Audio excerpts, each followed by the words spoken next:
koutou. Hello, everybody, and welcome back to Epic Aotearoa Create a Better Future podcast, and in particular, this special series, In the Service of Others, Who Dares Wins. Man, I've been excited about our guest today since last year, actually. First of all, before I get into that, just apologies from my co-founder, Brian Osman. He's tied up with some work today on Australia Day of all days, but that's the way the cookie crumbles sometimes. And so here, as I mentioned, back to our guest, who I'll introduce. He is a former 3RAR Parachute Battalion Regiment member. I need to mention that because 3RAR, like all the other units, has a proud history, but also I heard of 3RAR when I was still in the New Zealand Battalion at the time, travelling backwards and forwards for exercises like Tasman Eagle and that sort of stuff. So 3RAR has a rich history. On top of that, he's also a former Australian Special Air Service operator turned doctor, which we'll get into. He's served on numerous operational deployments, including spending some time as well in the training and development cell for the unit. He's also a former training sergeant for One Commando, and you can correct me if I'm wrong, but that's another reservist special forces unit, which he spent a considerable amount of time there with. Yeah, that's correct. Yeah, spent a time down there. Yeah, awesome. And he's currently, as I mentioned, a medical doctor working at the Armidale Hospital as part of the Royal Perth Hospital Group. He has a husband, and his wife is also studying medicine in the psychiatry field, and they are blessed to have two wonderful children, a daughter and a son. And from what I know of our guest today, who I'll introduce or mention by name shortly, through word of mouth, obviously, because I never had the opportunity to work with him, he's a bloody top bloke and a guy you want to have on your team, even if he was formerly a water operator. And our guest today, the one and only Mr. Anthony Gadenne. Welcome, brother. Great to see you. Thanks, Jake. Great introduction. Much appreciated. You're welcome, mate. Thank you very much. It's great to finally connect with you. I know we were trying to do this last year, but obviously with your hectic schedule and working in the hospital and everything like that, we weren't able to. But today, great opportunity to have you, mate. Finally worked it out and made it happen. Yeah, it took a bit of shuffling, a bit of moving around, a lot of the moving parts, but we're here. Yeah, we're here finally. And just for our audience, Gads gave me a call because we were having problems. We're both running a MacBook Pro and it wasn't letting him, the permissions or whatever, wasn't letting him on. I was mentioned to him after, I said, mate, if a doctor can't get onto this link, then I don't know how the rest of our guys are going to go coming on this podcast. Look, we have never done well, and I fight with it every day. Well, you're successful. It's another win in the bank for that one, as far as that goes for us today. And great to see you again. Bro, I want to dive into it. There's sort of 4 key areas which will probably come about as we go. But I just want you to know that you feel free to talk for as long, elaborate for as long or as little as you like. We're not rushing the time. It is what it is. What I will mention is that it does seem to go by quick. But as we go along, you feel free to speak and elaborate on things as we go, and I'll try and ask some half-decent questions for you to give some answers to. Right. So the first one I've got for you, Gads. Our audience, including myself, are really interested in people like yourself with the rich history that you have and the path that you've walked, because not many people have done that.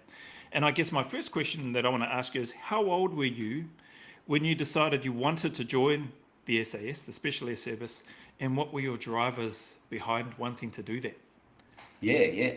Look, interesting question. I don't know if I've got a specific age, when I decided to join the SAS. I joined the Army when I was young, when I was 17. So, I'd left home when I was 15, Right. ran up and down the odd jobs, didn't finish year 12 at school, needed something to keep me out of trouble. During then, one of our instructors during the basic trainings from 3RAR of the regiment was at that time. I thought, that'd be cool to do. Obviously, not long after basic training, they sent me off to the Parachute Battalion, which is a bit of a funny story to start with, because if you know Australia, I'm from Victoria originally, and they, at the end of our basic training, they said, look, do you want to go to Townsville or to Sydney? I go, well, I don't really know where Townsville is, a bit far up north. I'll go to Sydney. Didn't stay. It was a parachute battalion at this stage. So I got to the bus and I got off the bus and there's parachute wings everywhere. And they go, oh yeah, you're going to parachute school tomorrow. It's like, awesome. So that's a great start. And they lodged us literally above the boozer, above the pub there. And so you kind of had no choice because there's no sleep because the booze was going off most nights. So you either came down Yeah, and right. drank, or you tried to try and hide your head and get some sleep until we went off to the parachute school and did that. Um, Coming back to the question, look, you know, the ideals of going to the ESID formed fairly early, but I was a Right. very um, skinny, weedy sort of kid coming into the army. The truth being, when I was doing basic training, I got force fed double rations. I literally had an instructor sit there and make sure you eat that plate plus that plate plus that plate because I was so skinny at the time when I Is came that in. right? There was Wow. nothing to me, and so above that, I'd try and force all this food down, and then we'd have to run back to the barracks, which is about a 500-meter run. I'm just trying not to vomit the whole way, Yeah. and keep it down and get back into whatever we did next. Really think I had much of hope. You know, when you think of special forces, they're all these big, burly blokes, really fit. You think, yeah, look, I'm going to give it a crack at some time, and sort of put it in my shelf after the basic training. Got on with the parachute training, and just doing my time there at the parachute battalion. Yeah. Wasn't time about a year or so later. We're actually doing an exercise over in New Zealand, up the North Right. Island, Yep. and one of our troop sergeants at the time, he was an ex-regiment bloke, just doing a little bit of time outside of the regiment, as they do. And he comes up to me and goes, "Look, I think you should give selection a go." Wow. I said, "Sure, okay." Yeah. And from that next day onwards, I just started training. So I was still in New Zealand at the time. We had to range. Instead of taking the truck out, I'd start running range, start looking for the other things to do to try and get the fitness up because selection was only 6 months away. Yeah. Yeah. So I had to get my shit sorted out and get ready to do it. So it was a pretty quick sort of process of, I felt it was quick, you know, join the army, getting ready to go and getting on doing selection. Yeah. Yeah. Because it sounds like so you would have only been turning 18 or would have been 18 by the time you did selection then? I think I was just turning 19. By Just the time I turning did 19. selection, yeah, Yeah. it's about 19, 20. And actually, when I first got into the regiment, I was the youngest there for at least the first couple of years that I was there. Yeah, I bet. Um, yeah, and when I got in, you know, I was sort of like the younger kid brother. Everyone else I got in with was sort of mature, you know, late 20s, early 30s that got in, which was the standard at the time. Yeah. So yeah, Yeah. got in at a fairly young age. Yeah, Man, that's great. awesome. That's incredible in and of itself. But those, do you remember the guys? He must have seen something. Have you ever connected with the former regiment guy that saw you, that spoke with you and said, "Hey, I think you should have a go"? Did you ever ask him what it was that he saw in you that made him have that conversation with you? Um, I mean, I didn't elaborate a lot at the time. Yeah. Just sort of said, Okay. yeah, okay, because I did have an interest in it, but it was something that was, you know, always pegged as being further down the future. Yeah, Yeah. when I got a little bit older, when I grow up, mature, I'd give it a go. Nice. Um, but look, yeah, can't No. say anything on that one. Yeah, That's awesome. No, all good. Man, what an interesting story. So 15, you mentioned you left home at 15. Was that just to go yeah, traveling, was it? And work and travel sort of thing? yeah, yeah. So I was at home. Look, wasn't really doing much with myself at home. Wasn't really interested at school at that stage. Yeah. So I left. I originally left because I was doing martial arts at the time. So I started off just teaching in a couple of the other states because that gave me a lead in. But you know, Right. literally, I was living in caravan parks or on someone's couch. Did that for a little bit. Yeah, it's all right. Did some other just odd factory jobs, and that wasn't working well. Yeah. So Yeah. yeah. Oh, awesome. Cool. Thanks for that background. I want to, now that you're on selection, Hmm.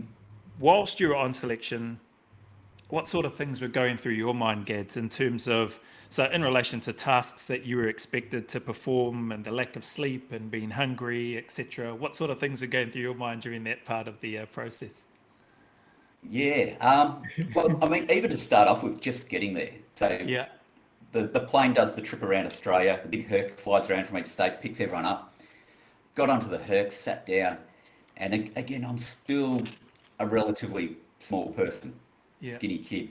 And I sat down between these blokes. They were like 6 foot something tall, you know, double axe with sort of shoulders. And I'm just looking at these guys, just going, "Ah, damn, I'm on the wrong plane. What am I doing?" Uh, And I go, oh, okay, well, I'm here, I'm going to do it anyway. Yeah. So I got off, and the first test we did was a swim test, which I go, yes, because I like the water. When I Yeah. was young, growing up, I grew up in a family that we had a big involvement in the clubs. Nan and Right. Granddad were like president at a swim club. It was Victoria. It was an outdoor pool. It was cold, and I just remember getting thrown literally into this 25-meter pool. It was so cold, you just took your breath away, pins and needles, and all you wanted to do was swim as fast as you could to get to the other end to get out free hot tomato soup that was waiting for you. That's it. So I kind of got that evolved, and so I've always been comfortable in the water. So I was pretty Yeah. happy with that. And our first test was doing the water swim test, doing the underwater test, and people going, yep, straight back on the plane because they just Yeah. couldn't swim. So that was a great start. So that was a big confidence booster. Oh, Nice. that's a start, and Awesome. we'll just take Yeah. it from there. Um, and then from there, it's like we do like the initial testing phase, and that do your runs and your push-ups and things like Yeah. that. I remember a particular 3.2 webbing run. Yeah. So 2 mile run, got your webbing, got your rifle. It's relatively heavy. It's always been a real boost. Yeah. You're in your cams. And so we start off on this run and you're just giving it your all out, your lungs are burning, your legs are burning, you come back and I'm racing back and there's a guy at the end just going, as people run past, pass, pass, pass. I run past and goes, pass. There's a guy right on my tail, fail, fail, fail. All you lot, get on the bus, get out of Wow. here.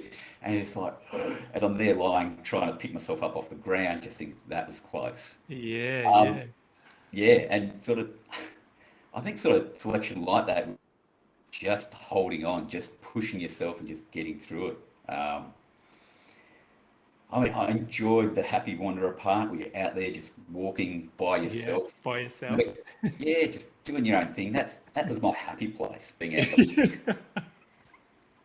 And you come back and like half the course is gone. You go, oh, okay, that was interesting. Yeah, Yeah. yeah, that was good. Awesome. That's so Um, good to hear. I wanted to, sorry, I'll just jump in on a quick one. yeah, You mentioned the Herc.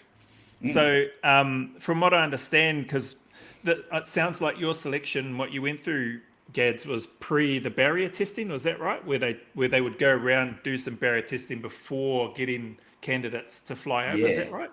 yeah. So your barrier test was done as part of the selection on the day. So yeah, Right. yeah. Gotcha. Yeah.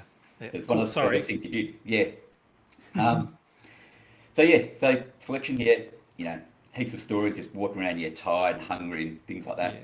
To be honest, like, yeah, you just got to trawl through it and just keep up, and it's just a matter of picking yourself up and walking a little bit further. I Yeah. remember at the end of it though, it's like we're back at base, come back, exhausted, just trying to clean your weapons, and literally my fingers were bending and cramping up, and I couldn't clean anything, and you like straighten them out for a second, try again, just waiting to get that nod of whether you can continue on with the training or go home. Yeah. And Yeah. they go, you walk into the office and they just sit there deadpan face and they read out your numbers and they just look at you for a while, make you sit there and sweat, and they just go, right, yep, you have potential to continue, sign here, out you go, next, get the next guy. Wow.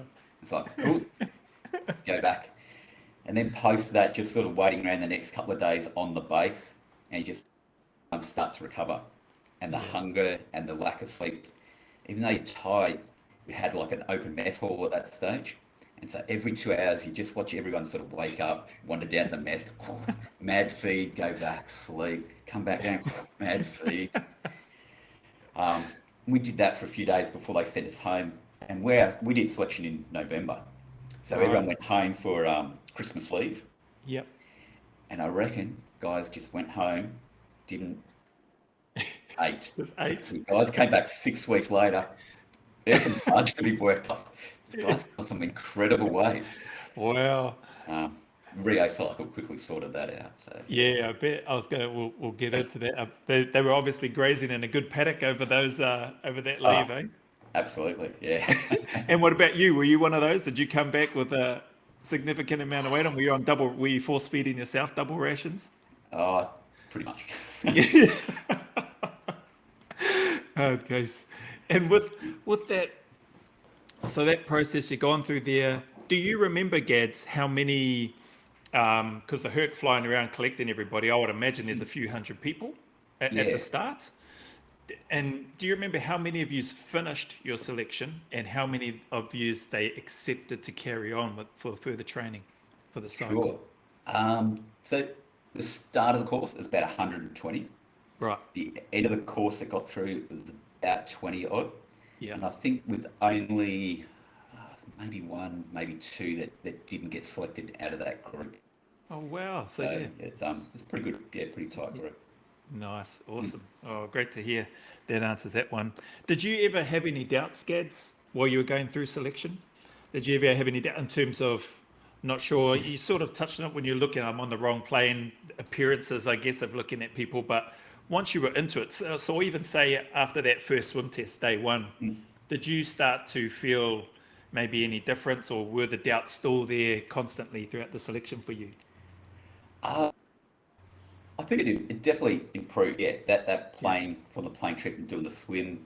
Then they gave us that withdrawal at own request form. Yeah. Sign this, put it in your pocket if you need it. And I just looked at it and went, yeah, cool, that's staying in my pocket. And to be honest, like these days, there's a lot of smart people that go onto selection. They know a lot about the regiment, the history, Yeah. all that sort of thing.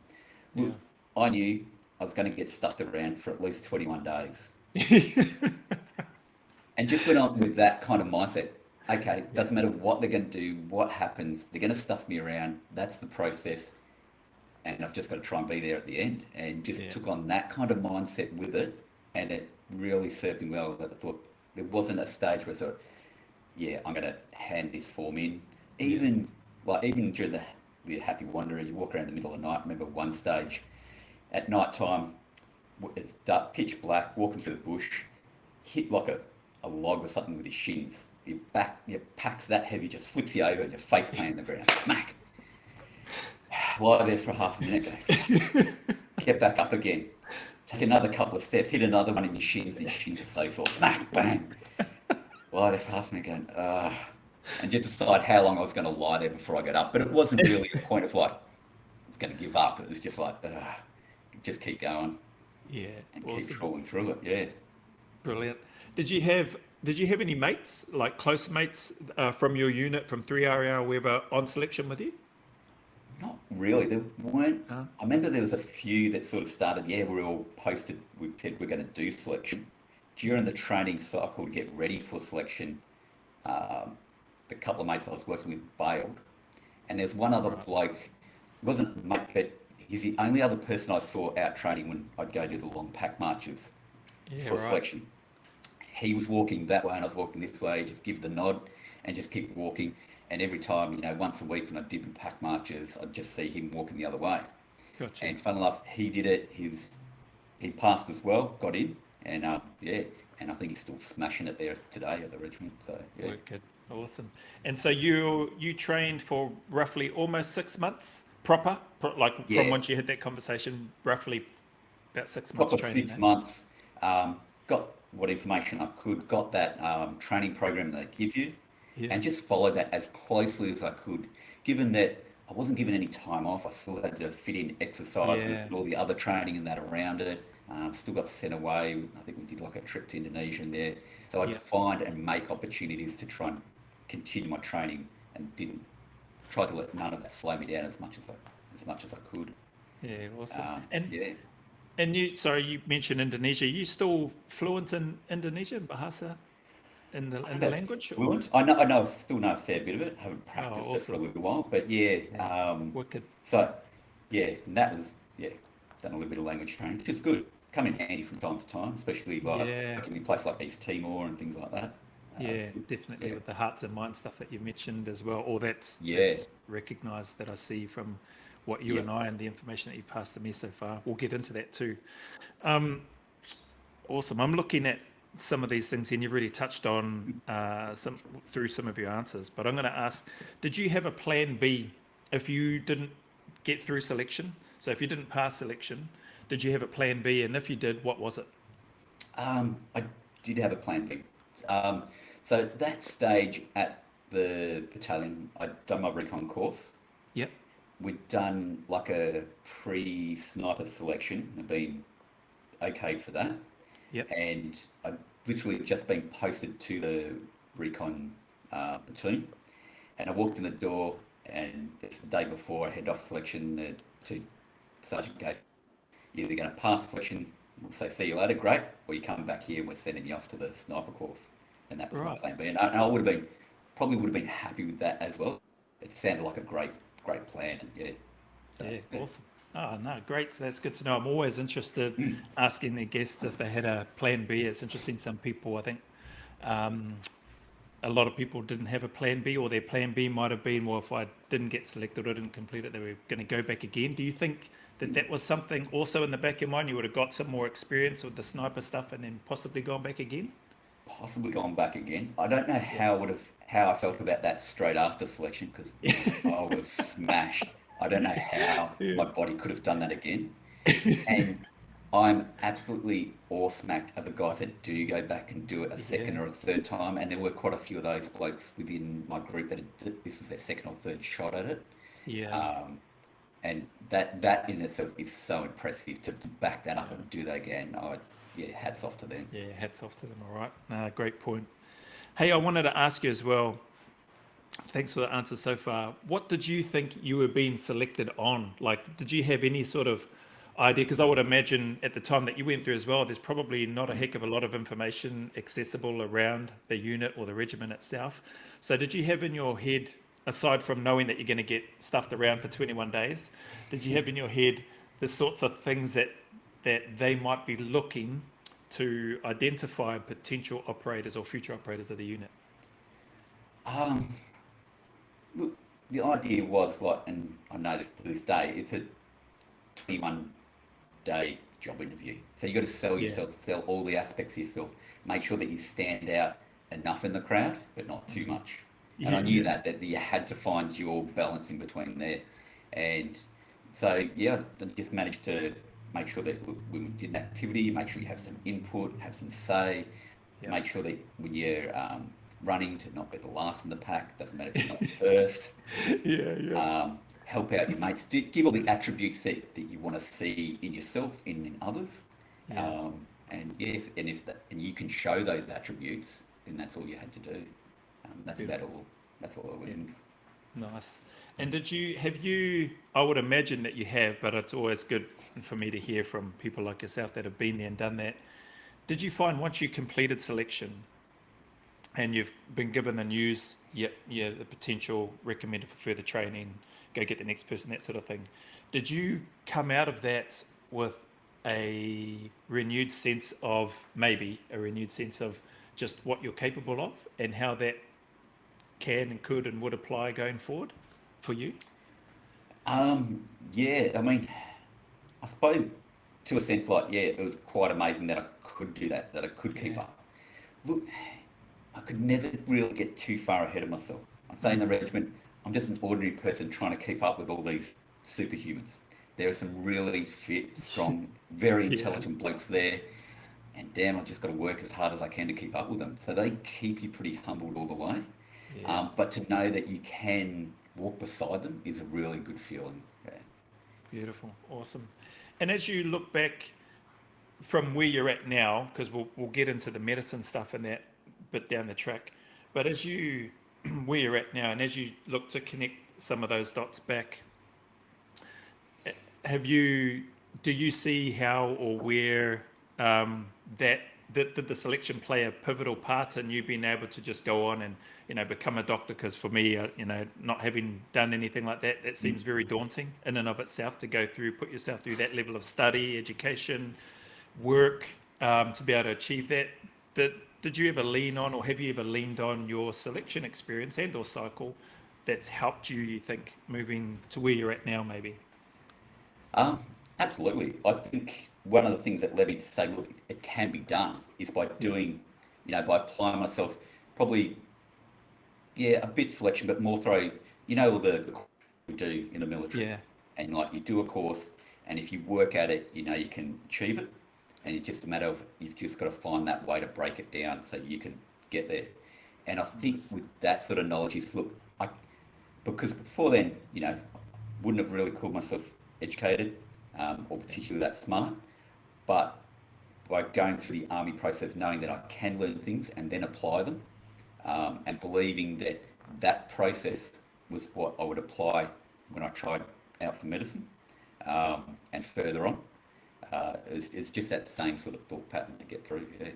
Wicked, wicked. That's brilliant. Thanks for sharing that. Those are really good points, because hopefully I'll be able to tie those. I'm just jotting notes down from stuff that you were mentioning. We've got that there. Up until that point, was selection the hardest thing that you think, up to that point, I should say, was selection the hardest thing you had done? Do you reckon it was, or? Yeah, I think as a cumulative sort of event for that period of time, definitely the longest. Like, I'd done some hard work before, just in the army, just sort of getting in. Like I said, I was a skinny, scrawny, not overly fit bloke when I first got in. Yeah. I've had to do a lot of work to get myself up there. But I mean, there were some hard yards in the battalion too, no doubt. You know, some hard exercises where we worked.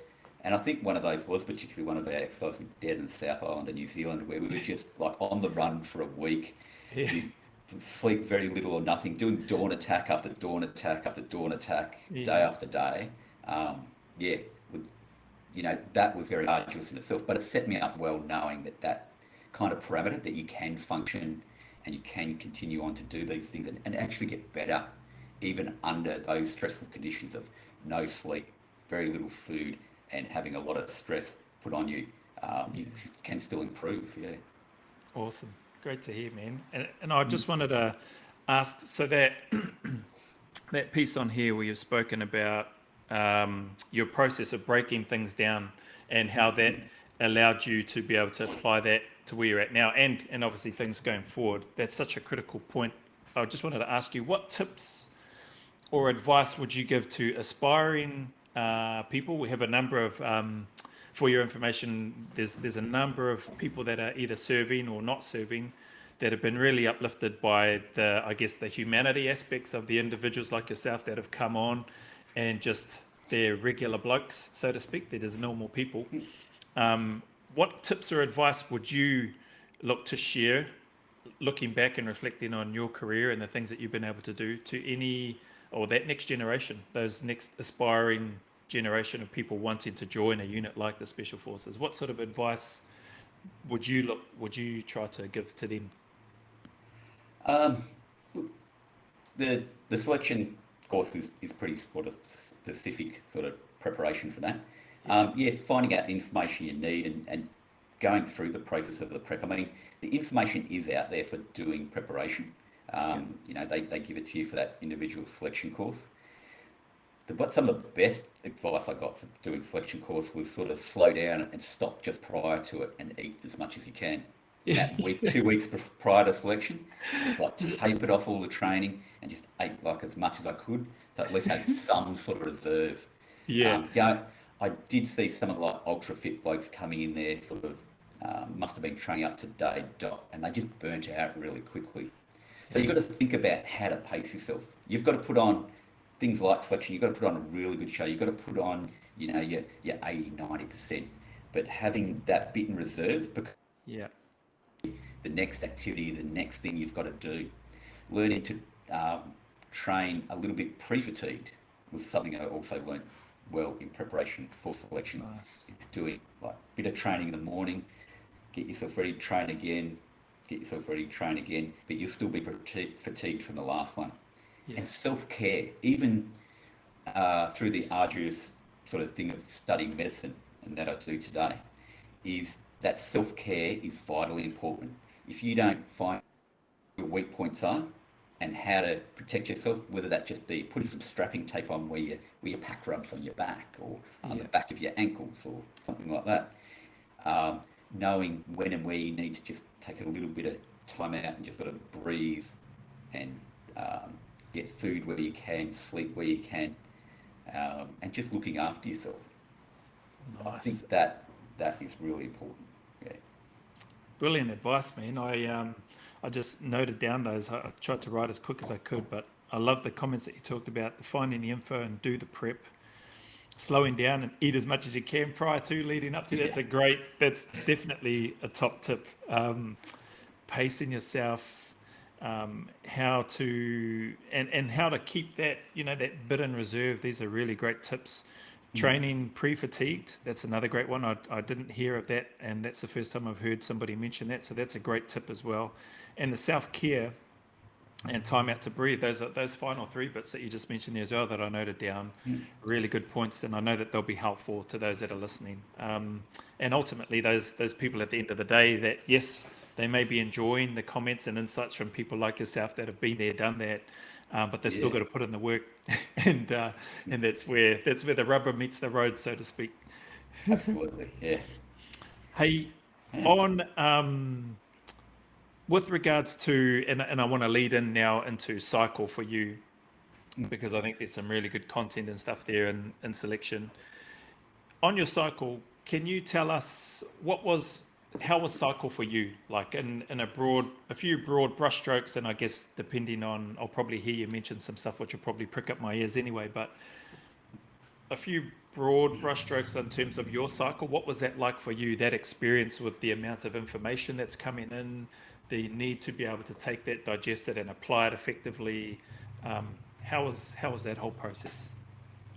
Yeah, it was kind of daunting to take in that amount of information in that small amount of time, and then literally jump from the end of one course on Friday and start a whole new one on Monday Yeah. with very little prep in between because you're concentrating on the last thing you're doing and trying to get ready for the next one. Yeah, it was daunting, but it moved at sort of a lightning pace to keep going. Yeah. And the trick was just to keep yourself going. Try not to get injured along the way because we had a couple of guys get injured, had to get moved back and go through it again, which I think happens with most courses. Yeah. Yeah, just trying to keep up with it.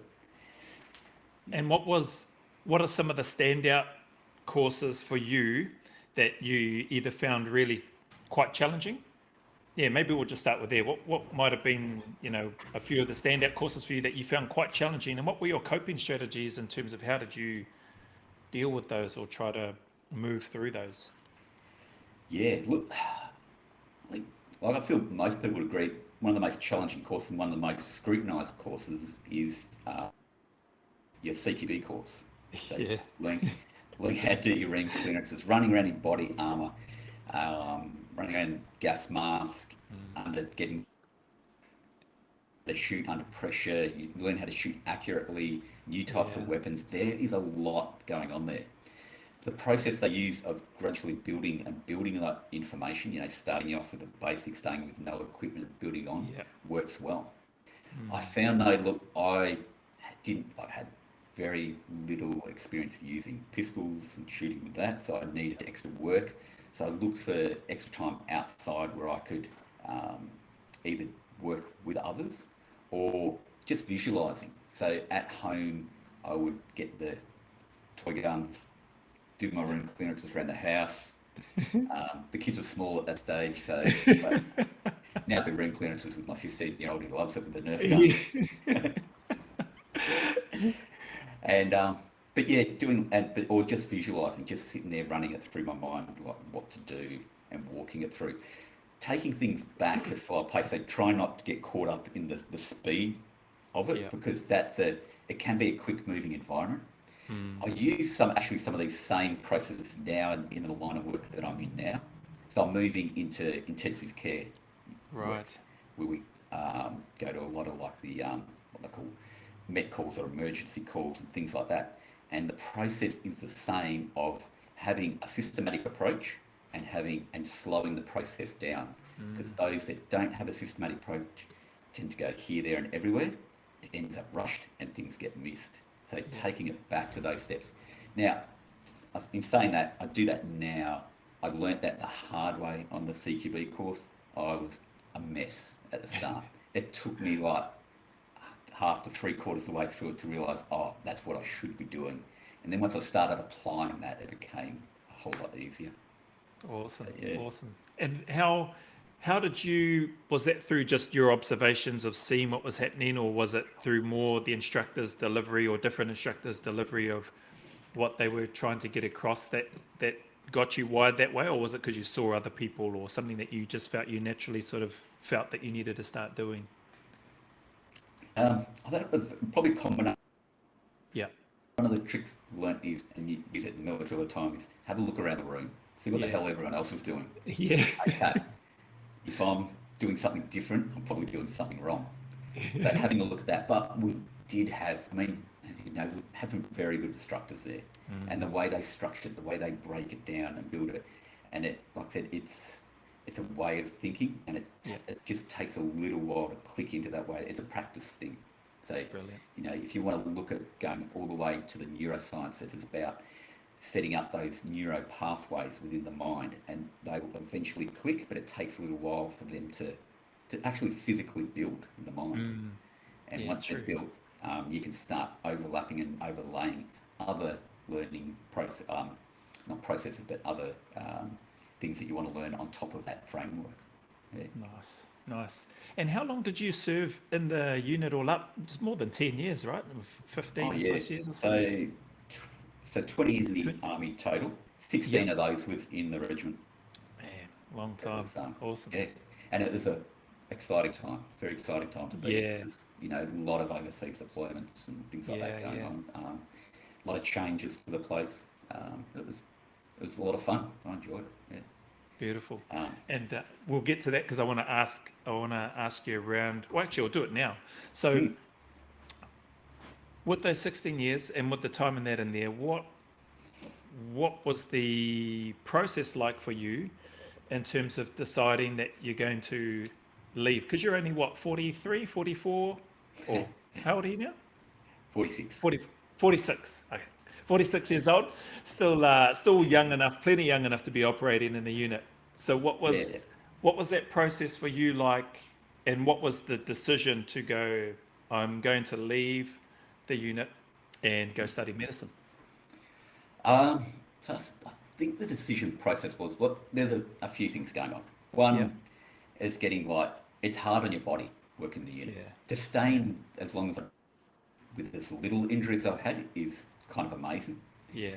to start with, and kind of lucky. But there was still a toll. Look, got plenty of pins and bits of metal in me and wire in me now that I never had when I started, um, and that was sort of aching a bit. I did look, and I'd say probably about the 10-year mark. So I've been in the army about 10 years, Yeah. and thought, I've been in here since I was 17. What actually have I got? Because I've seen people that get institutionalised that they will never, even if they get out, they will never Yeah. leave the Defence Force. Yeah. They'll still be there.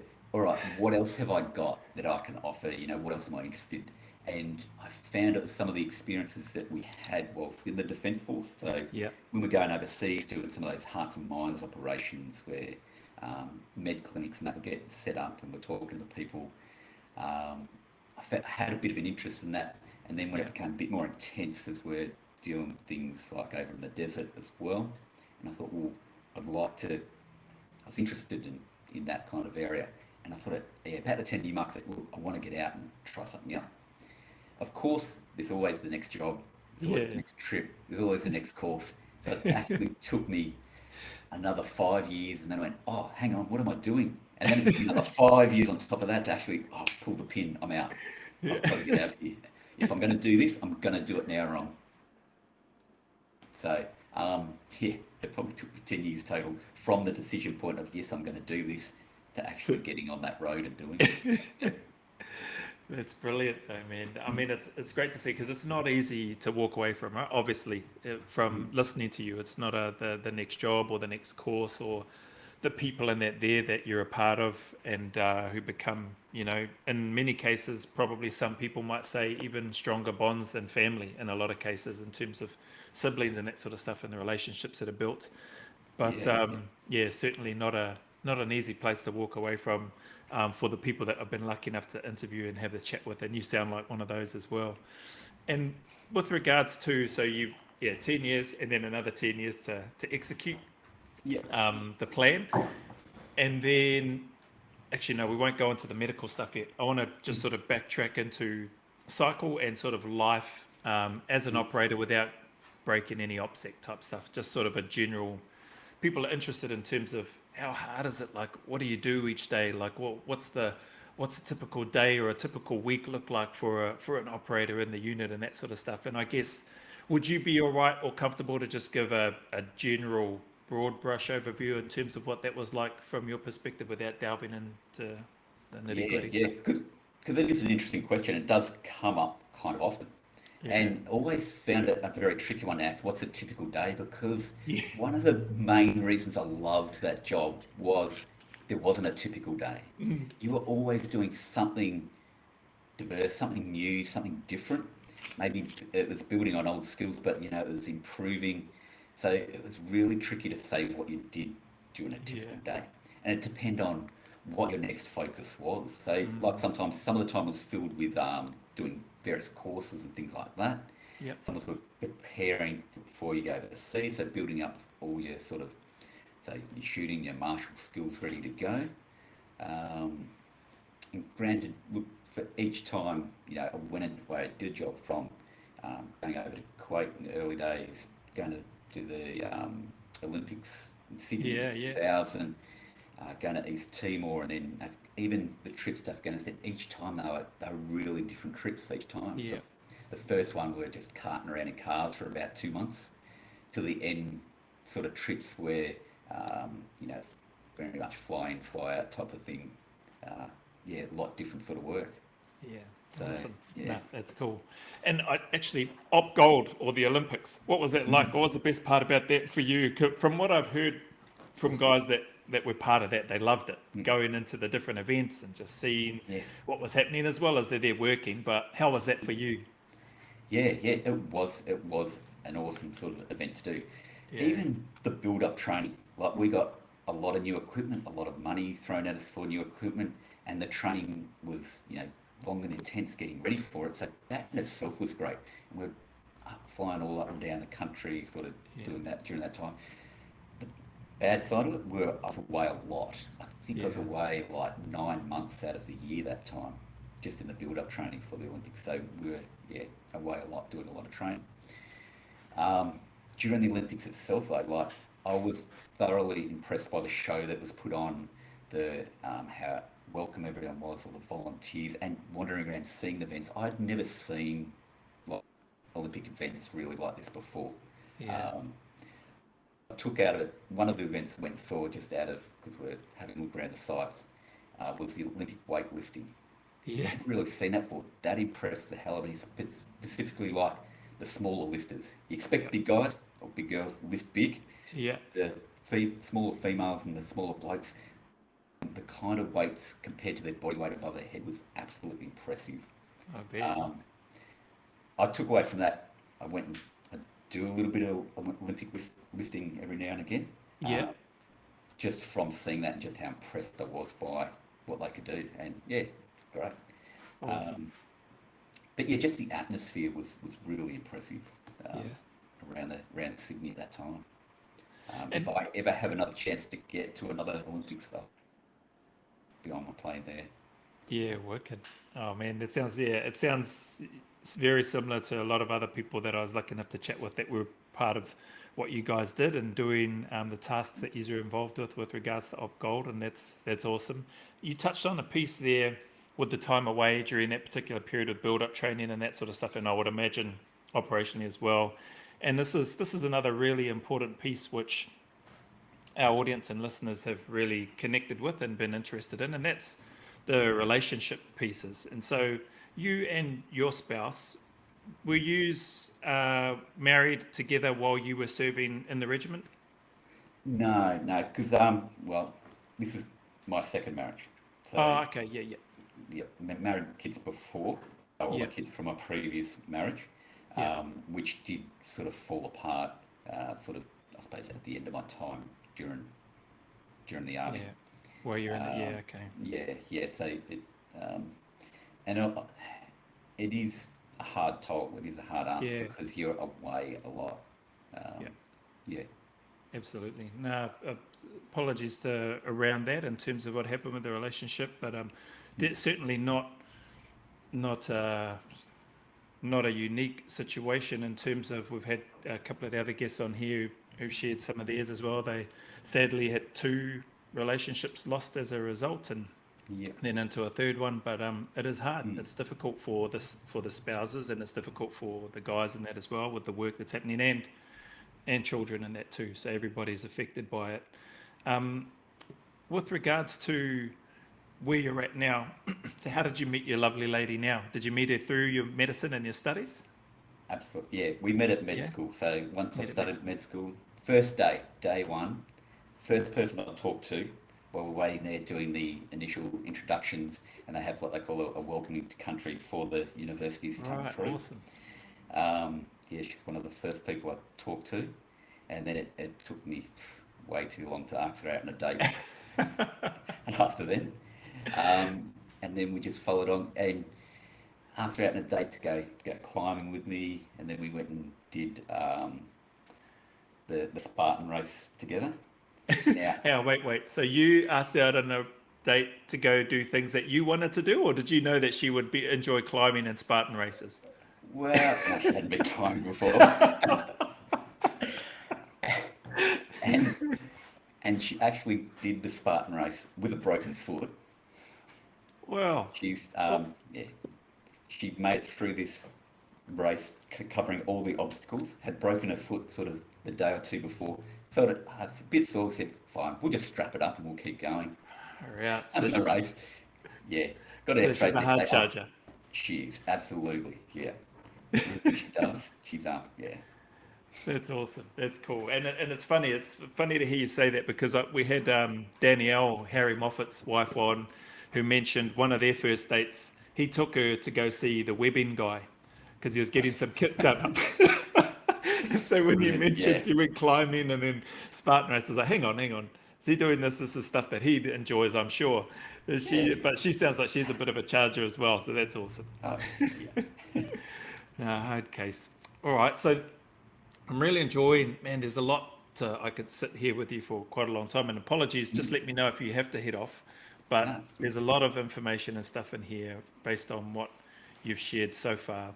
And we're trying to get this stuff across and out in a way that's respectful to the regiment and respectful to you as somebody that's come from there.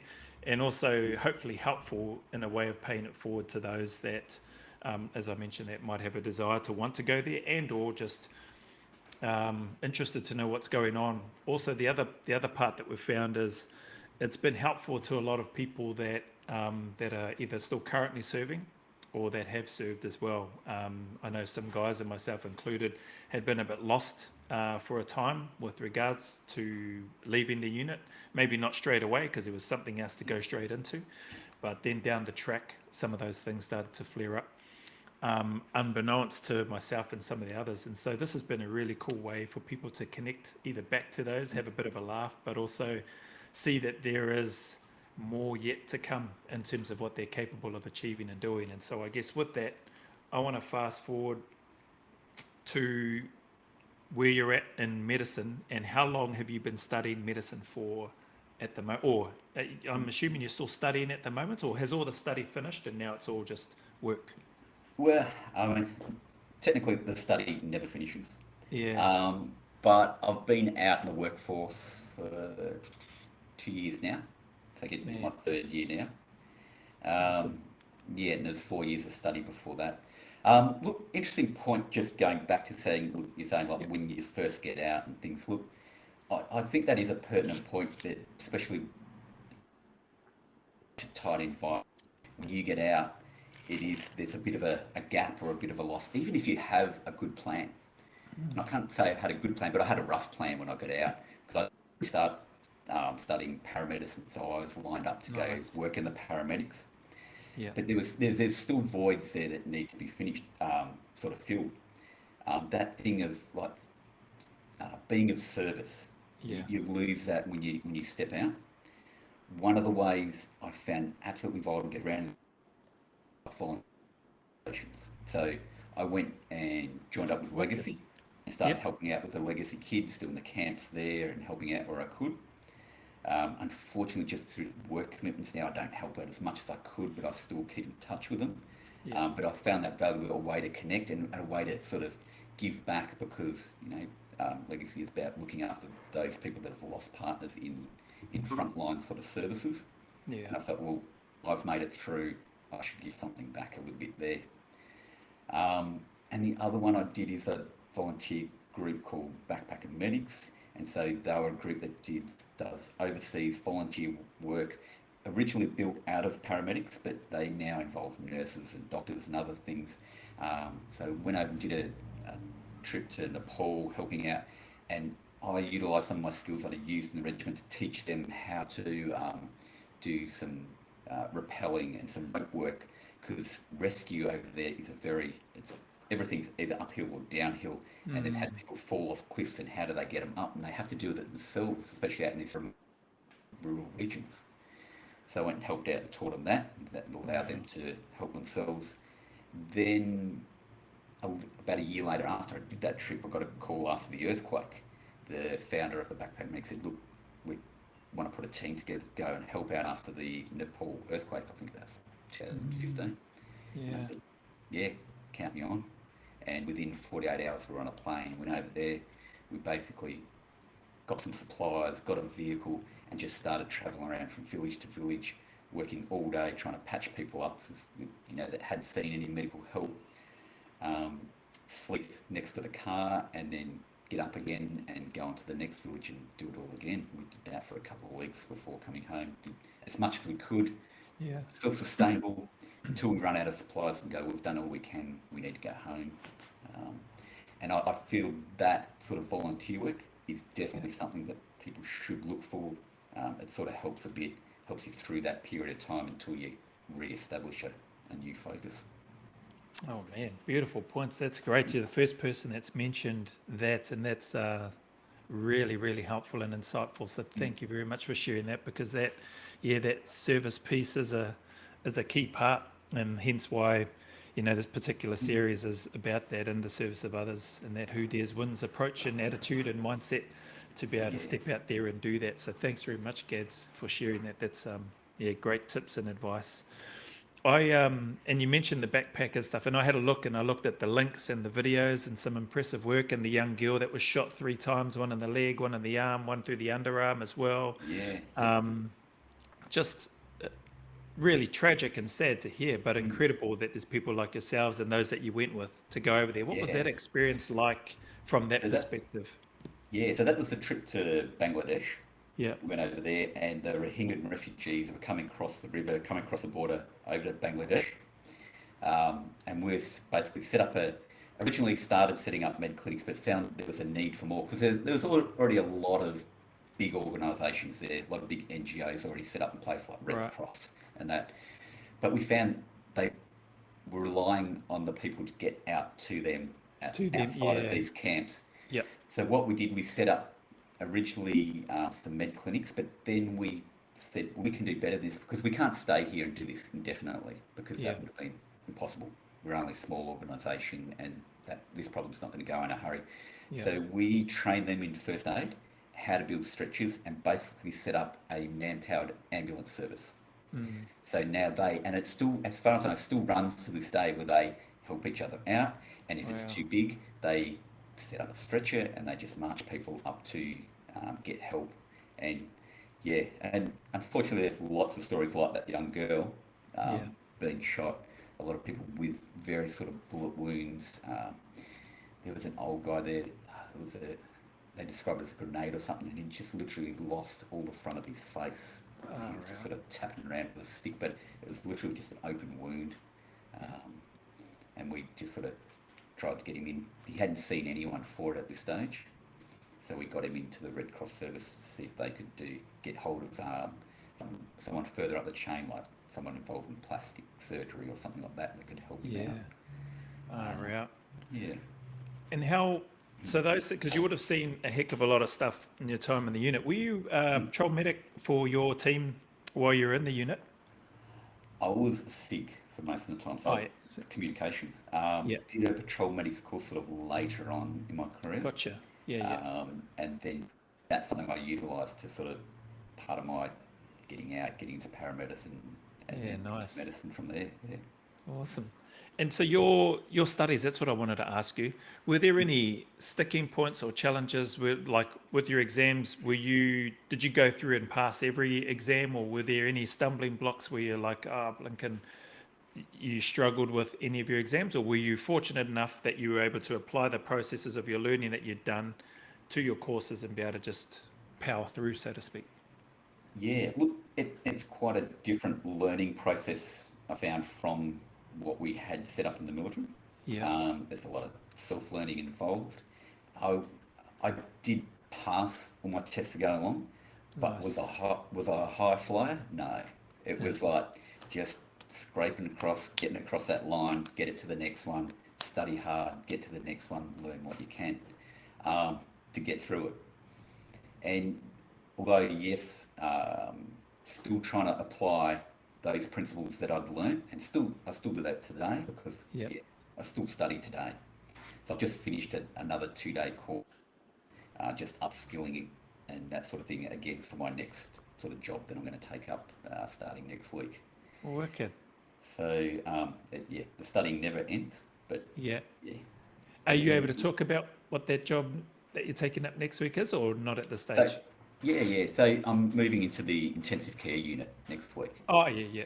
which You is mentioned. kind of an exciting coming up because over in WA here at the moment we are literally locked off from the rest of the world. Yeah. We've got these like borders that says everyone else is bad, Yeah. don't leave or you're never coming back. Yeah. Um, but threat is that they're going to open the borders and it's going to flood through, and we'll get a lot of those sick people. So the intensive care unit Yeah. is where the sickest sort of people end up, Yeah. and they do all the emergency calls or help respond within the hospital as well. Yeah. Um, so yeah, it's a bit of a step up, but very interesting. I'm looking forward to it. Look forward to Yeah, the sounds challenge. like Yeah. it, man. That'll be a challenge, all right, I bet. And so with your, actually, without, I don't want to get into a debate, but is your role, you required to be vaccinated? Yeah, yeah.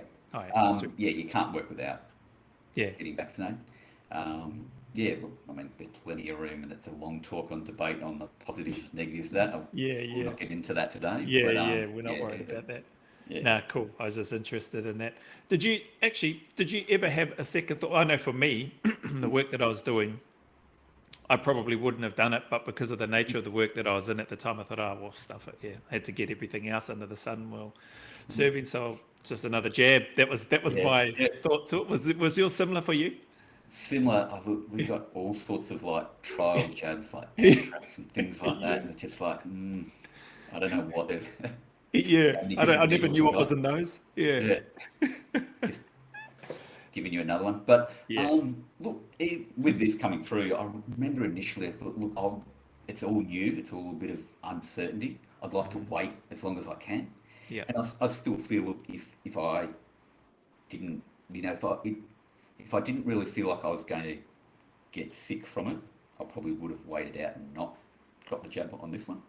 But I felt, look, there's no way to avoid it in the end. yeah. You're going to get this, and the jab will, from everything that I've read and seen, from ending up where I'm working, coming up, stop you ending up Yeah, there.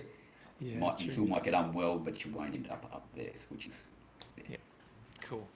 Hey, so that's the intensive care stuff. Have you got plans to, and correct me if I'm wrong, I'm not sure, but have you got plans to specialize in a particular area, like being an anaesthetist or being a particular type of surgeon, or specializing in an area? Is that something that crosses your mind, or? Look, yes and no. At the moment, I'm on what they call a rural generalist program. Right. So that sort of sets me up to do, you could do it, used to be a rural GP, working in remote environments, because this is what brought me into medicine Yeah. anyway. So I want to go back to those kind of areas. But if I do some of these more intensive type areas like the emergency medicine and the intensive care medicine, perhaps I can look at roles like Royal Flying Doctors or Oh, those kind wow. of things Yeah. as well. So they're potential. Yep. We'll just see where it leads. Yeah, I'm happy to Nice. let it organically develop in the next few years. Fair enough.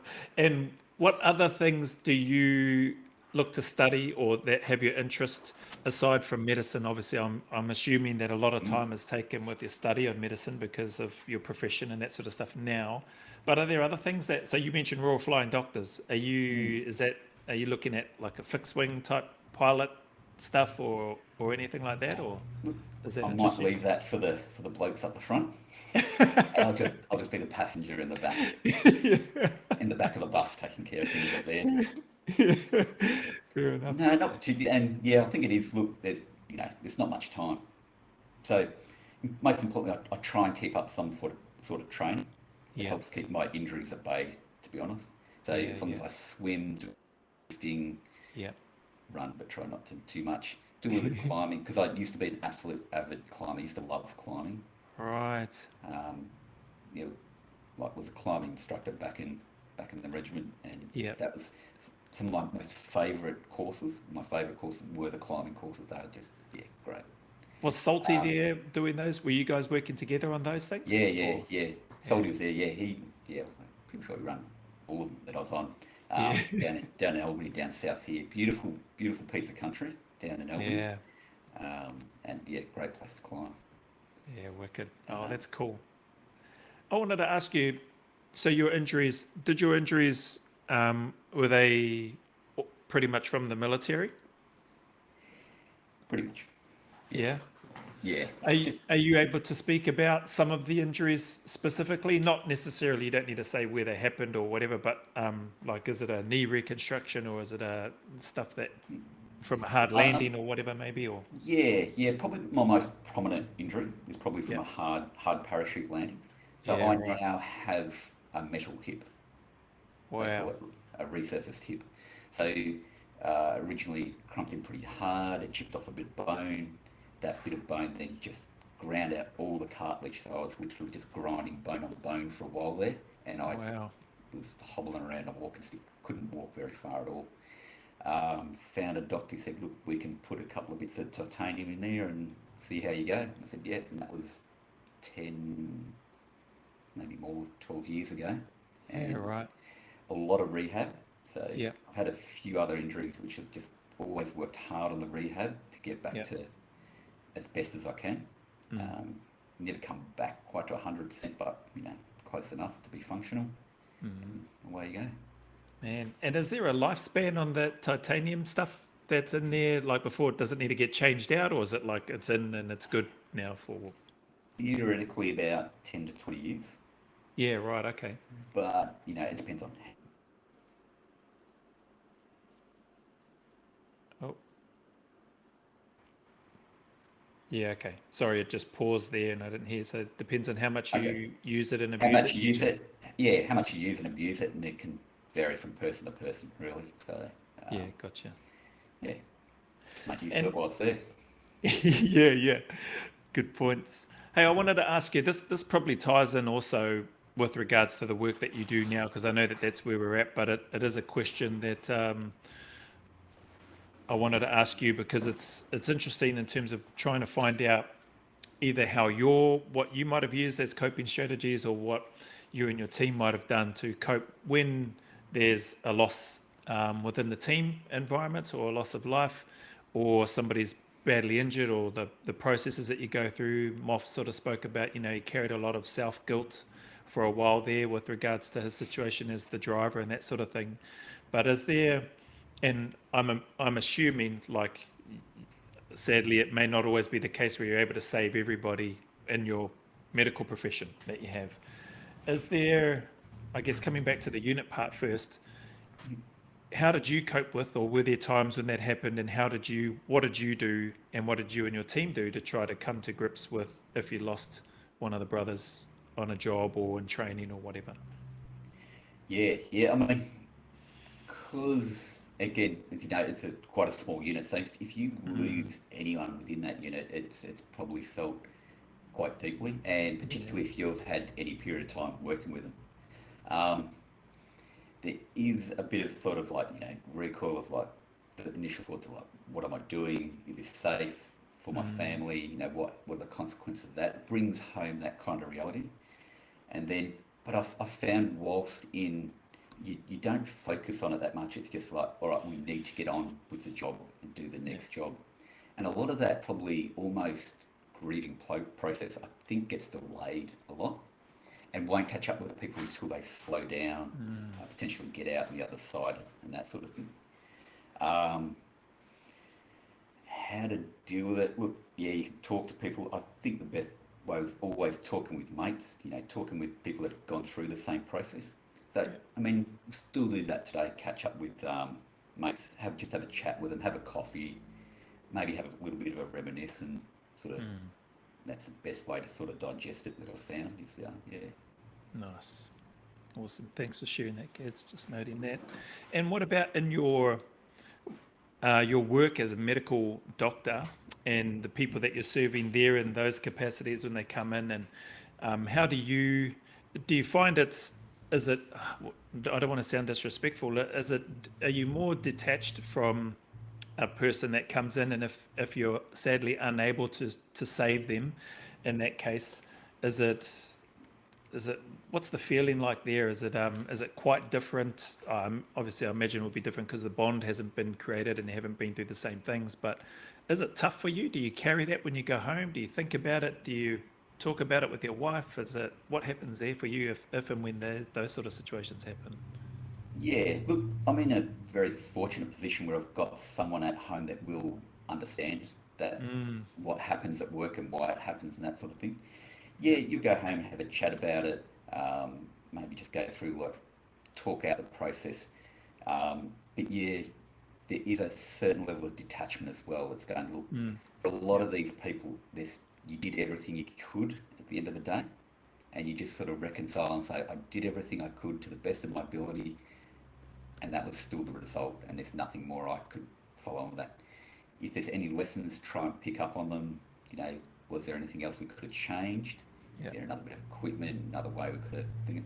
But more often than not, I've found try and keep a bit of a logical approach to it. It's just sort of like, yeah, was there anything else? And if not, then that's just part of the job. And Yeah, awesome. Good points. generally, Thanks for that. yeah. Yeah. Hey, I wanted to touch on, if it's okay with you. So your two children, and the young fella, the 15-year-old, he's doing some room clearances with dad and getting some skills up there. But your daughter, she's looking to, or she's going in, or she's in the Defence Force. Yeah, she's in the Defence Force, been in That's about awesome. a year now. Yeah. Yeah, doing her initial employment training as a medic over in Albury Working. Wodonga. Yeah, working hard. What inspired her? Like, did she say, was it because of your service? And this is going to tie in because I wanted to ask you, is there military history in your family? So what inspired your daughter to want to go into the military? Look, I dare say probably dad's Yeah. like my stories, and Yeah. because I obviously enjoyed my time, so that's relayed through my children. They said, well, Yeah. they'd like to understand what I went through and what some of the processes were, and experience it for themselves. Man, awesome. I've never asked them, if anything, probably pushed them away. Said, look, you don't have to go to the military. You can do something else. Sure, you don't want to do something else, but if that's what they want to do. That's what they want to do. Yeah. Yeah, Beautiful. support them on whatever travel or track they take. Yeah. Nice. And so for you, were any of your family members in the military? Is that what drove you to want to join as well, or no? Not a strong military influence. So Yeah. my dad, he was in the National Service for the Air Force Right. in a short period of time where had a massive accident. It was a car accident sort of outside Oh, wow. of the training. Look, he's just recently passed on this year, but he, Oh, mate. yeah, was a tough old codger, had some serious hits his lifetime. Got crushed by this car when he was about 19 during the National Service. When I was growing up, when he was about 13, had a tree land on him and squash his head. Had to learn to walk, talk, everything Oh, from wow. scratch again. Yeah, so he was a tough old codger, but so yeah, he did a bit of national service in his time. My granddad and his brother, they did some service during the wars, but I really didn't know a lot about it growing up. So there Yeah, wasn't a okay. strong military background or influence, Yeah, probably okay. until I joined the service. Yeah. In saying that, I joined the service. My younger brother, he also was in the Army in the Special Forces and the Commandos over in Sydney for some time. Nice. And Yeah. is he still in now? No, he got out quite some time, Right. and he works and lives over now. Okay, yeah. And so is it just you and your younger brother? Do you have any other siblings or? I've got a sister in between us. Oh, yeah. Um, Sweet. So you're the oldest. You're the yeah, the favorite, or is that the youngest? yeah, that's always the big debate The big with my debate. brother. Oh, hey, very sorry to hear about your dad, mate, especially with his Yeah, recent passing. yeah, Thanks for sharing that, but yeah, had no idea about that. Very sorry for you and your family's loss with regards to your dad. Sounds like a tough old codger, like you mentioned, with the yeah, things yeah. that he went through. So is he? Did he pass there in Perth? You guys had the service and stuff there in WA, In Victoria, actually. So he's Victoria. in Oh yeah, Victoria. I'd take a bit of time, go to yep, Victoria. I was fortunate enough, I went over a little bit earlier before he passed to see him, so we kind of knew it was on the way. yeah, yeah. Then I come back and then I had to go back again to for the funeral. For the funeral, yeah. Yeah. Oh, mate, and what about your sweetheart? Has she got siblings? What's their family situation like there? She does. So she's the oldest again of Yeah. her siblings. She's got a younger brother and a younger sister. Um, Mum and dad and her sister all live in Queensland, and she's got a Right. brother that lives in Germany. So, Oh wow, far out. yeah. Have you met everybody yet? Yes, I have. Yeah, You have? Was that at yeah. your guys' wedding when No, everybody's no. there? Well, with the wedding, because it's during COVID time, so we didn't think we were going to get very many people at all. So it's a very small wedding. We Right. were fortunate they kind of opened one of those little openings gaps where that people could travel. Got her parents over for the wedding. They got back home again, all right. Yeah. But look, it was a great wedding down to a winery down in the Margaret River region down south here. Nice. It's beautiful. Yeah. Yeah. Beautiful. That's cool. And are you planning on having more children? Perhaps. Good call. No, that's awesome. Really great to hear. And thanks for sharing, a bit about yourself as well in a bit more detail and your family situation and that of your spouse too. Sounds like an incredible lady with regards to what she's doing and you guys being together. Was it love at first sight for her? Absolutely.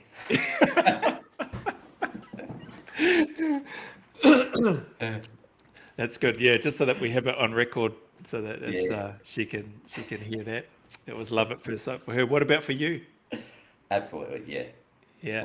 Like I said, it just took me way too long to just figure out how to ask her out on a date, and then ask her out on a stupid date like climbing, and next thing to ask her to do an obstacle course. I don't know who does that, but apparently it works. So, Yeah. Sounds like it works.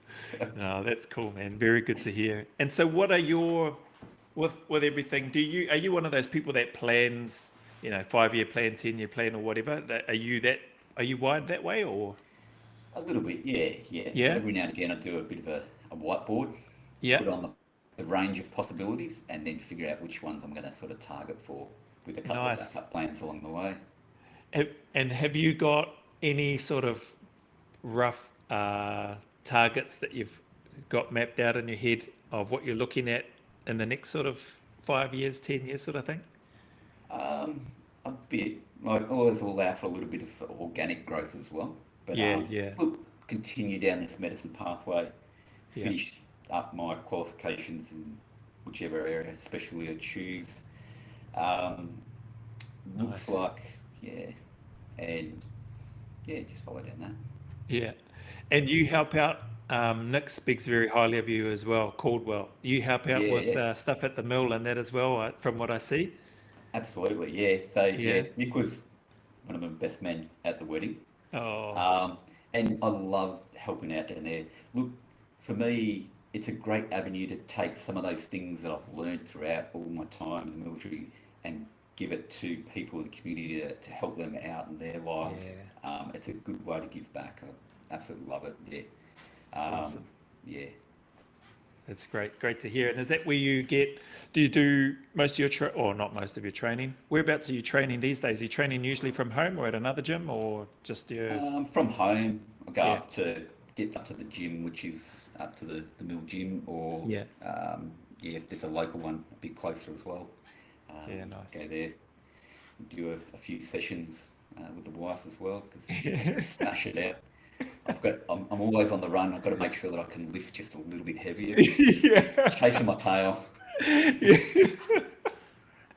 Crack up. Yeah, I can appreciate that. Yeah, there's no ego, no ego No, involved. no, no. Yeah. No, great to hear. And so, I guess what I want to ask you as well, Gads, you've got so much experience in a whole wide range of things, and I love this medicine piece that you're part of and that you do as well.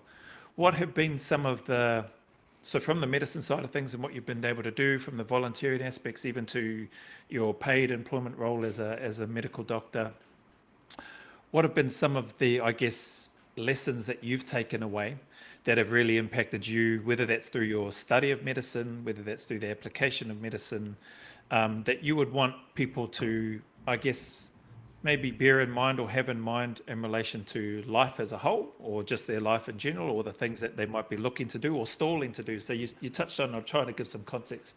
You touched on maybe it took you a little bit longer than you should have to ask your sweetheart out on a date, that sort of thing. We Yeah. hear the comments, life is short, or you only get one life, and live it to the max, and all this sort of stuff. You've definitely lived and walked. Some might say probably 3 to 5 lives, lives, and so My body feels like it, that's for sure. yeah, and not to mention the things that have gone on there, with regards to injuries and trying to rehab and recover and that sort of thing. So I guess and this may be, quite a big question or a broad question. I don't think I've asked anybody this before, so you're the first. I'm trying it out. But what sort of things, from gleaming snippets from your life, from growing up, leaving home at 15, joining the army at 17, joining the Special Air Service, such a unit at a very young age, in my opinion anyway, going on to 19 years of age and doing all that combination of 20 years in the military, 16 within the unit, and building on that even more now to medicine, traveling other parts of the world, and not from a military perspective, but in a more civilian capacity, and medical doctor, professional, continuing to serve others and doing all this stuff, but in a slightly different, or in a different format, different way. What have been some of the lessons that you've learned that really have stuck with you over that time, that you would share here and now? Look, probably break this up into probably Yeah, three sort of please. different areas. I'll go one of the first lessons that I learned as a youngster and that I still apply today. So, Yeah. like I said, I was a small kid.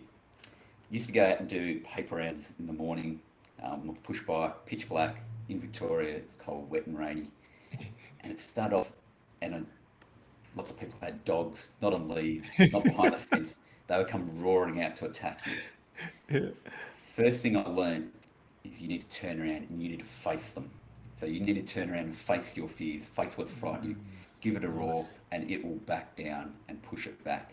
I've used that principle a lot throughout life, still do today. Find your fears, don't run from them, turn around and face it. It's always a much Brilliant. better way to do it. I sort of got this lesson reinforced growing up. When I, again, small kid, fighting big people. Best way to fight a big person is you get in close, you get in under them, you get inside their guard. If you stand out of a you get hit off plenty of time. But I learned if I got in close, I was a lot more in control. If I went in and got close to whatever, behemoth that I was trying to fight at the time. I say when I was growing up, I used to fight giants and gladiators. They're giants because everyone was bigger than me. And gladiators, Yeah. one of the blokes that I used to train with, he was on that Gladiator TV show. For, Yeah, I remember yeah. that show. Yeah. So I used to train with him, and he was huge compared to me at the time. He used to knock me for Yeah. six. But it's all good fun. Um, Awesome. so that was some of the primary sort of, first lessons I learnt as a youngster, and Yeah. I still use those lessons today. Nice. Lessons I use now in medicine every day is I try and look at like every everyone as a piece of my family. So, is this my dad? How would I treat this person? Is this my kid? How would I treat this person? My mum, my sister, my brother, and I try Yeah. and treat every patient person that I come across in that respect. I think it just gives a lot more empathy and understanding. And from my understanding, this comes through in everyday life if you treat people like that. And my third and final sort of piece of advice that I use quite often is like, you've got to keep a positive spin on the way you utilise this bit of information. Is that I look at each day as how did I better myself today, and what can I do tomorrow to make myself better, to better myself personally, to better my position in life, and if I'm in a better position, that allows me to give more to others. So you don't want to give yourself up, in absolute destroy yourself in the process, because if you run yourself down, you become weakened and you don't strengthen yourself, you're no longer in a position to help others.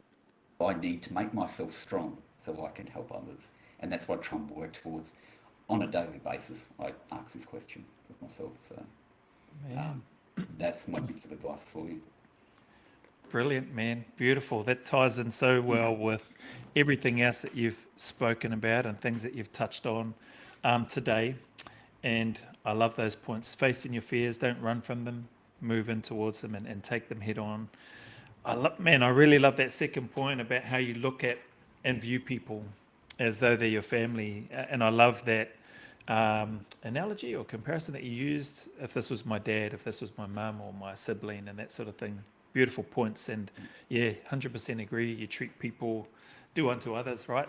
Those sort of sayings and stuff that come around. Yeah, yeah, And I love your piece around how did I better myself today and how can I better myself tomorrow? Man, brilliant points. I've really, really enjoyed this time with you, Gads, and this is my privilege for me, the first time getting to meet you. I'd yeah, heard yeah, and have heard lots of great things about you from not only Nick, but Tom Topka and that as well, and a yeah, couple yeah. other people around the traps that speak very highly of you. And it was through them that I was lucky enough to get your name and your details and reach out. And thankfully, you accepted the invitation to come on. And could I just ask, actually, I've asked a few people, and it's always interesting for me and for our listeners, if you don't mind, why have you done any podcasts before prior to this? Have you done other podcasts and stuff as well? Mm, no, not that I can think of. No, been on the The interviews, obviously, with the TV and stuff that I've seen with the. Yeah, so done some interviews on the TV before, just yeah, overseas with the backpacker medics, Yeah, yeah. but no podcast before. So This yeah, is the first it's podcast. good. Yeah, yeah, it's been good. An I absolute reckon. treat, Joe. Thanks, mate. I reckon the Unforgiving 60 should probably get you on Pronky in them and Yeah, Tim yeah, yeah, Curtis. they're good fellas. Yeah, I heard them uh, hassling when they had Dan on, Dan Pronk as again another high achiever like yourself, and it's just great to hear and see what you're able to do, what you've done, mate, and really appreciate and value your time coming on this yeah. podcast today. Is there any call outs or any special mentions before I look to wrap this up that you might want to mention? Anybody that's, whether that's your sweetheart or your children or whoever, that you might want to mention at this time before we wrap this up, bro? Look, absolutely. Look, a lot of the things I utilise to drive myself with my kids. Love my kids so much and so proud of them and everything that they do. My wife is my absolute main, and she is my strength. I absolutely love her. And want to mention Nick because he's an absolute great bloke and a good mate, and can't do enough for looking after my brother. Awesome, man. Thank you so much. And was it your wife that was helping you get this connected? Yes, absolutely, yes. She got it sorted. I didn't get it sorted. She's like, I'll fix this. Okay. Thank you. Hey, sorry, what's your sweetheart's name? Claire. Claire. Thank you, Claire, for helping Gads get onto this podcast. This would not have happened if it wasn't for It Claire. wouldn't have happened otherwise. Oh, mate. Well, thank you very much for those and for acknowledging your sweetheart, your children, and for acknowledging Nick as well. Obviously, I have a massive amount of respect for you. If Nick says somebody's good, then that's it. They're good. And mates, hearing and listening to you, knowing and seeing a brief snapshot of the work that you've done and continue to do in the service of others and helping them with the skills and the knowledge that you've acquired over the years is a beautiful thing. And I'm really grateful that there are people like yourself out there, Gads, who are still continuing to charge and still continuing to give as much as they can to help others in whatever way they're able to do that. So much appreciation, brother. Thank you very much also for your service within the unit and those many, many years, hard slog, a lot of sacrifice and a lot of difficult times, which we haven't even touched on, a number of those, and for good reason. But very much appreciate and want to acknowledge you and respect you and those who you've had those relationships with as well. Would not have been easy for them too. And so likewise, just want to acknowledge and appreciate you, mate. And your words, I know, are going to resonate and help people in some way, shape or form, and like they have for me today. So thank you very much, brother. Appreciate it. Thanks, Joe. All the best. Cheers, mate.